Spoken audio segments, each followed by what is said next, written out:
think what's pretty unique about Totally Spies is the way it came about. The show came out at a time where there was a lot of boy show, a lot of boy action adventure show, and it was just nothing for girls. And at the same time, if you looked at pop culture in general, you had Britney Spears and the Spice Girls and all that. And then the movie Clueless came out. And when we saw that, we thought, what happened if we mixed Clueless with the James Bond format? And that's how Totally Spies came about. And it's interesting because at the time it was really just us. And the first time we pitched the show, people were like, really? And then actually at the time the show went to air, Charlie's Angels, the movie came out, and Angela Anaconda, all these kind of great girl properties for kids started to come out. So it was a good timing, I guess. And so the origins of Totally Spies really lies in this, girl band, girl power atmosphere of the beginning of the year 2000.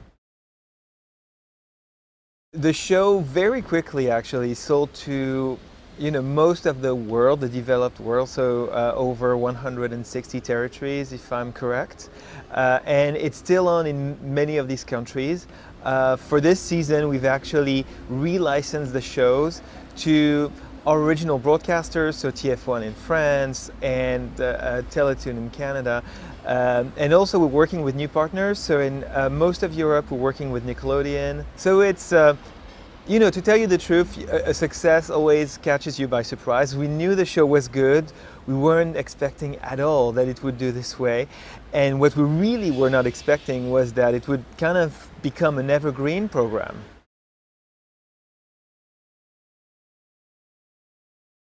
Yeah, so right from the get-go, we had a solid consumer product program. What we really tried to work for this new season is the whole social aspect. I mean, it sounds obvious and everyone's doing it. What we tried to put together is something very unique that puts together the show, social networks, and a live event. So we put together this thing with Versailles, which is the most visited monument in the world. And next year, for 5 months, there will be a giant treasure hunt in the gardens of Versailles.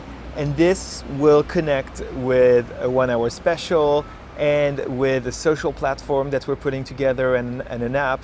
So we're really trying to make this kind of 360 approach for the show. It's a worldwide pre-buy. It's called Blake and the Aliens. And yes, it's very exciting for 2 reasons. First, it's our first board-driven show.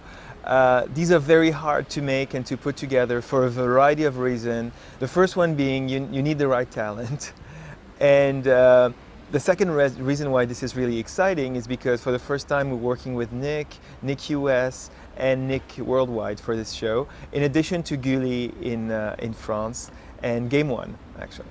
So it's a big deal for us, and it's a pure comedy. And the one-line pitch is it's Terminator with squirrels. So it's about squirrels who come from the future to get rid of a kid who's going to be Earth's savior 20 years from now.